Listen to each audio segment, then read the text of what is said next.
Halo, celotehan Hack in Brief, isu yang hangat-hangat ketek ayam. Kita celotehin pajak lagi ya. Kasusnya makin menggila. Bukan hanya soal rekening Tambun, ada juga dugaan pencucian uang. Kasus 300 triliun yang diungkap oleh Pak Mahfud MD. Di dalamnya ada orang pajak. Dan yang lebih tragis, ada orang pajak yang bikin perusahaan konsultan pajak seperti diungkap oleh KPK.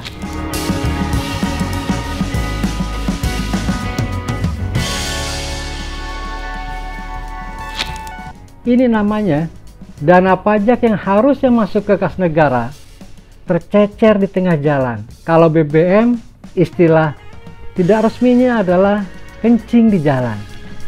Sebagian belok ke kantong perusahaan konsultan pajak yang dibuat oleh pegawai Ditjen Pajak. Nasib kita sungguh dipermainkan. Setidaknya ada 3 kasus dari sejumlah orang pajak yang seharusnya dicatat sebagai tragedi nasional. Mengapa? Mereka adalah pengumpul dana wajib pajak. Hampir 80% penerimaan negara berasal dari pajak. Dana itulah yang digunakan untuk membiayai pembangunan, memberikan subsidi kepada masyarakat yang mampu, termasuk pengentasan kemiskinan. Jadi wajar kalau masyarakat marah dengan skandal di kantor pajak yang sekarang sedang terjadi. Bahkan sempat ada teriakan untuk tidak membayar pajak. Sialnya, bukan masalahnya dibenahin dan dibongkar tuntas, Menteri Keuangan Sri Mulyani malah mengancam. Katanya, harga BBM akan naik 3 kali lipat kalau masyarakat nggak mau bayar pajak. Ancaman Menteri Keuangan ini bisa terjadi. Alasannya bukan hanya karena warga nggak mau bayar pajak, tapi kalau pembayaran pajak kencing di tengah jalan. Contoh, ada wajib pajak yang seharusnya bayar pajak katakanlah 50 miliar. Ketemu orang pajak yang nakal yang punya perusahaan konsultan pajak seperti diungkap oleh KPK. Simsalabim. Kewajiban pajaknya turun jadi 25 miliar. Tapi 10 miliar lari ke perusahaan konsultan yang punya orang pajak itu.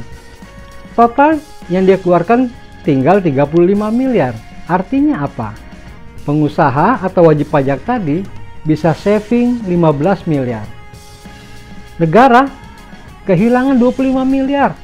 Sementara orang pajak yang nakal tadi dapat 10 miliar. Pantaslah ada skandal rekening gendut di kantor pajak. Apa urusannya lalu dengan nasib kita? Begini, kalau penerimaan pajak berkurang, maka pemerintah harus timbun utang untuk membiayai program. Sekarang aja utang pemerintah sudah mencapai sekitar 7.500 triliun. Padahal tahun 2014 masih 2.600 triliun. Dalam 8 tahun itu, ada tambahan utang pemerintah sekitar 5.000 triliun. Atau 400 triliun dalam 1 tahun. Kalau dalam 1 bulan itu sekitar 52 triliun.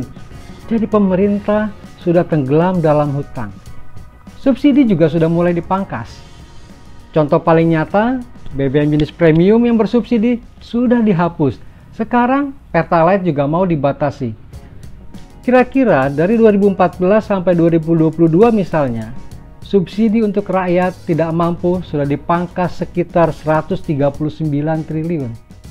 Itu terjadi karena penerimaan negara dari pajak boleh jadi tercecer ke kantong-kantong para pegawai pajak nakal yang jasanya terima pengurangan pembayaran kewajiban pajak. Kira-kira begitu. Pada akhirnya, seluruh masyarakat Indonesia kena getahnya. Sementara pada saat yang bersamaan, pemerintah hanya bisa mengancam. Karena itu, sungguh pantas skandal pajak ini disebut sebagai tragedi nasional. Eling lan waspada. Jangan lupa ngupi supaya nggak shock kalau subsidi berkurang dan harga BBM naik lagi.